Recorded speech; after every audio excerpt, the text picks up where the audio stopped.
Welcome back, brothers and sisters. I'm Braden. This is Langley Outdoors Academy, and thank you for stopping by.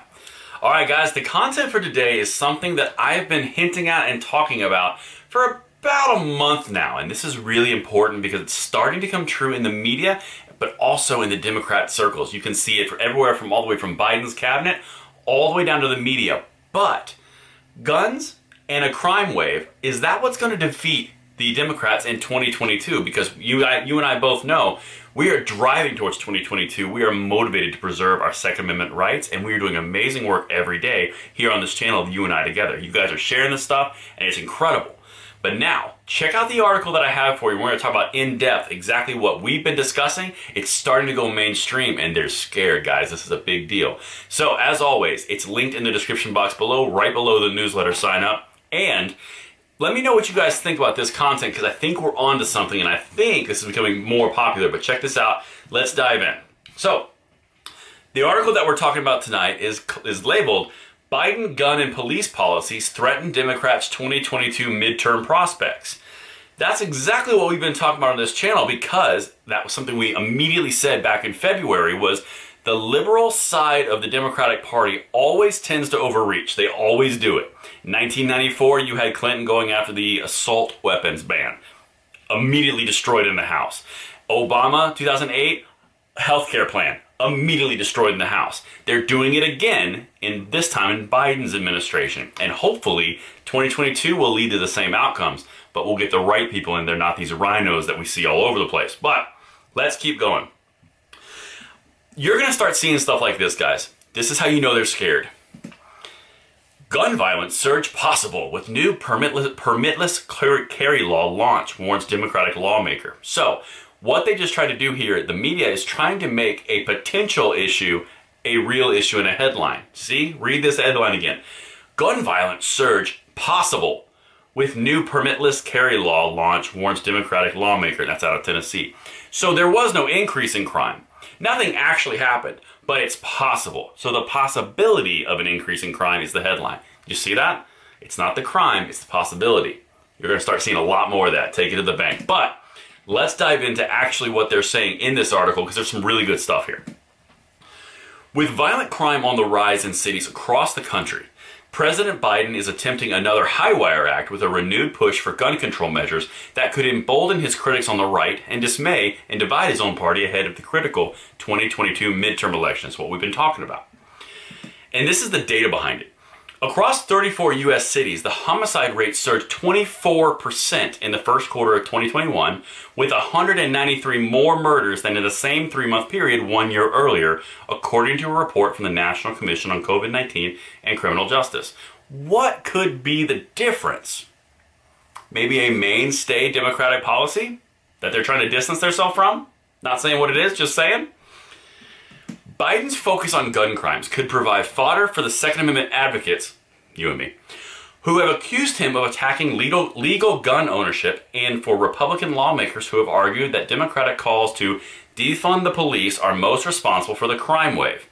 Yeah, I mean, what we've been talking about forever. But the important thing here, and this is what I want to highlight, you're seeing the gun push on the far left side of the Democratic ticket, but they're pissing off all the Second Amendment supporters, but also people in the middle. Then you've got the fact that defund the police isn't working out, so now they're funding the police. So now they're making the far left angry. They're hitting both extremes, and both are being pissed, so that's leaving them with the middle, which is not always going to go break one way or the other. That's what this article is going towards. It's important, especially towards 2022.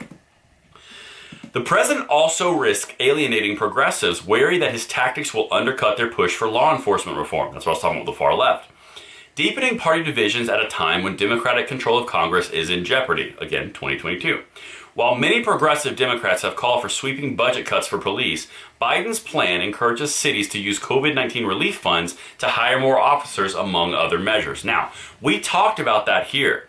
How the far left is going to be pissed that the COVID-19 funds are going to be reallocated to support police reform or police budgets. They're already pissed, and it's starting to show up. That's what this article is about. This is looking good for us, guys, but we've got to stay the course. Recent polls indicate mounting concern among American voters about the crime surge.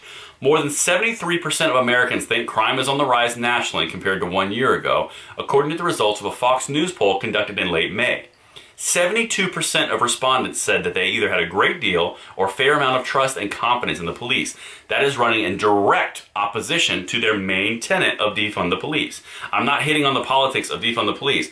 I'm just saying, objectively, the Democrats ran that ticket, and now the public, the opinion and the polls are showing exact opposites. They are counterproductive to each other.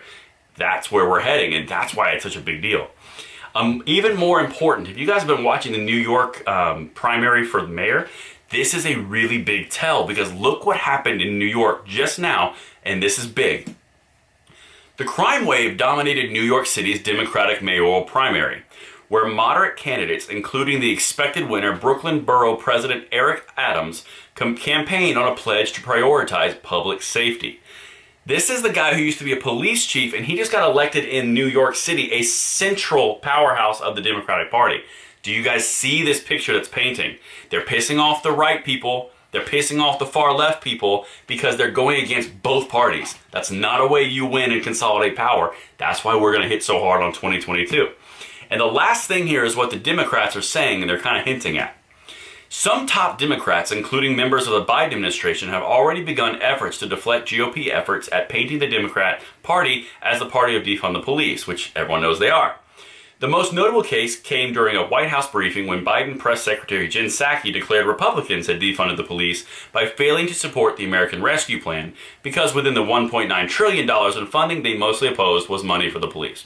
It's a game, it's wordplay, and we know that. But this article from a mainstream outlet is showing you the public opinion is going against defund the police. The far right and the moderate right is being pissed off because Biden's attacking gun owners who are legal and not doing anything wrong. The far left is getting pissed off because they're reallocating funds into police departments and they want the police abolished. This is the picture that is developing for 2022, and this is why it's crucial.